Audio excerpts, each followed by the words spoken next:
बिस्मिल्लाहिर्रहमानिर्रहीम। आज हमारा जो है पहला टॉपिक है सेकंड ईयर ऑफ पहले चैप्टर का। इंशाल्लाह हम सीक्वेंस में जाएंगे आगे। तो आज का जो हमारा टॉपिक है वो है रिस्पायरेशन, जो फर्स्ट सेकंड ईयर का पहला चैप्टर है, और इंशाल्लाह हम इसको सीक्वेंस में रखेंगे। तो रिस्पायरेशन जो है हमारे पास क्या है, रिस्पायरेशन को हम इस तरह डिफाइन करते हैं कि the exchange of atmospheric oxygen with carbon dioxide produced by cell और बॉडी इज कॉल्ड रिस्पायरेशन। तो हम रिस्पायरेशन को इस तरह डिफाइन करते हैं कि जो एटमॉस्फेरिक ऑक्सीजन है उसका एक्सचेंज किस चीज के साथ, कार्बन डाइऑक्साइड के साथ, जो बॉडी ने प्रोड्यूस किया है या सेल ने प्रोड्यूस किया है, तो उसके साथ एक्सचेंज को हम क्या कहते हैं, रिस्पायरेशन कहते हैं। तो रिस्पायरेशन को हम इस तरह डिफाइन करते हैं कि the exchange of atmospheric oxygen with carbon dioxide, और जो प्रोड्यूस किया है कार्बन डाइऑक्साइड को किस चीज ने, सेल ने या बॉडी ने, तो इसको हम क्या कहते हैं, रिस्पायरेशन कहते हैं। अब रिस्पायरेशन का हमारे पास जो है वो है टाइप्स कितने हैं हमारे पास, बेसिकली 4 टाइप्स है। तो हम यहाँ पर 3 टाइप्स को डिस्कस करते हैं। पहला जो है हमारे पास क्या है, क्यूटेनियस रिस्पायरेशन। तो क्यूटेनियस रिस्पायरेशन किस चीज को कहते हैं, keep in mind, respirations occur through skin, इसको हम क्या कहते हैं, क्यूटेनियस रिस्पायरेशन कहते हैं। उस क्यूटेनियस रिस्पायरेशन उस रिस्पायरेशन कहते हैं जो स्किन के जरिए होते हैं, यानी एक्सचेंज ऑफ गैसेस स्किन के जरिए होते हैं, तो इसको हम क्या कहते हैं, क्यूटेनियस रिस्पायरेशन कहते हैं। और ये रिस्पायरेशन जो है ये किस चीज में कॉमन होते हैं, आर्थवर्म में कॉमन होता है, और दूसरा जो है हमारे पास फ्रॉग में कॉमन होता है। इसके बाद है हमारे पास ब्रांकियल रिस्पायरेशन। ये किस रिस्पायरेशन को कहते हैं, तो ब्रांकियल रिस्पायरेशन जो है वो हम इस तरह डिफाइन करते हैं कि रिस्पायरेशंस अकर्स थ्रू गिल्स, यानी वो रिस्पायरेशन जो गिल के जरिए होता है, गिल्स के जरिए होता है, तो इस रिस्पायरेशन को हम क्या कहते हैं, ब्रांकियल रिस्पायरेशन कहते हैं। ये मोस्टली जो है वो फिशेज में कॉमन होते हैं, यानी ब्रांकियल रिस्पायरेशन जो है ये मोस्टली फिशेज में होते हैं। इसके बाद हमारे पास जो है पल्मोनरी रिस्पायरेशन है। पल्मोनरी रिस्पायरेशन कौन सा रिस्पायरेशन होता है, रिस्पायरेशन अपर थ्रू लंग्स, यानी वो रिस्पायरेशन जो लंग के जरिए होता है, तो इसको हम क्या कहते हैं, पल्मोनरी रिस्पायरेशन कहते हैं। पल्मोनरी रिस्पायरेशन जो है ये ऑल वर्टिब्रेट्स में होता है एक्सेप्ट फिशेस, जो फिश में नहीं होता है।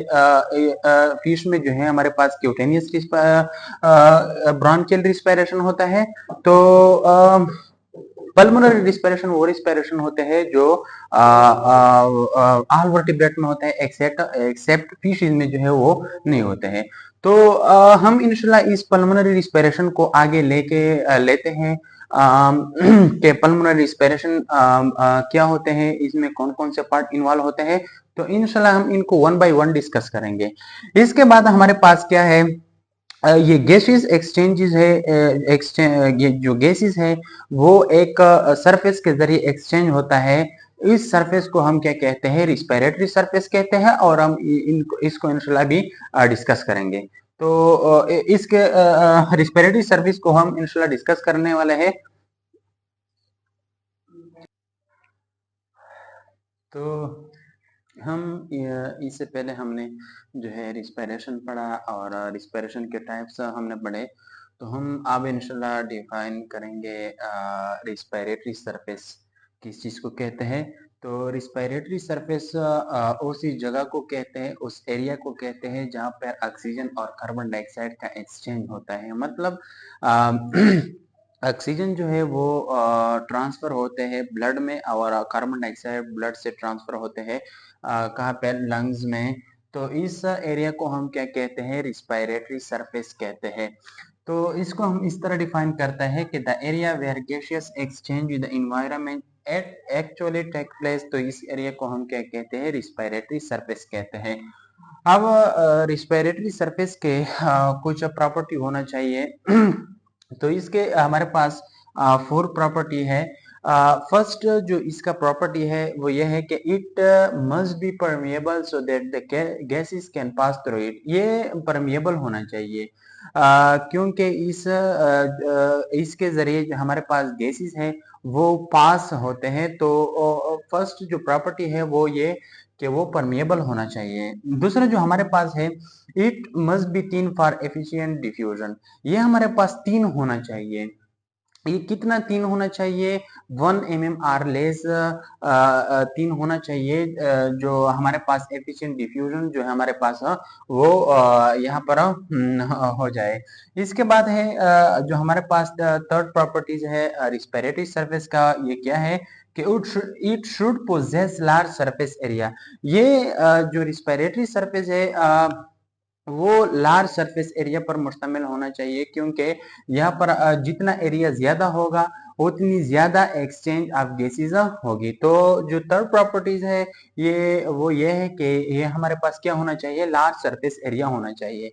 और इसके बाद हमारे पास जो लास्ट प्रॉपर्टीज है, it should possess good blood supply. तो यहाँ पर जो हमारे पास ब्लड सप्लाई है वो गुड होना चाहिए, अच्छा होना चाहिए, क्योंकि अगर ज्यादा ब्लड हो तो ज्यादा ऑक्सीजन जो है हमारे पास वो ब्लड में जाएगा और ज्यादा कार्बन डाइऑक्साइड ब्लड से फिर वापस लंग में आएंगे।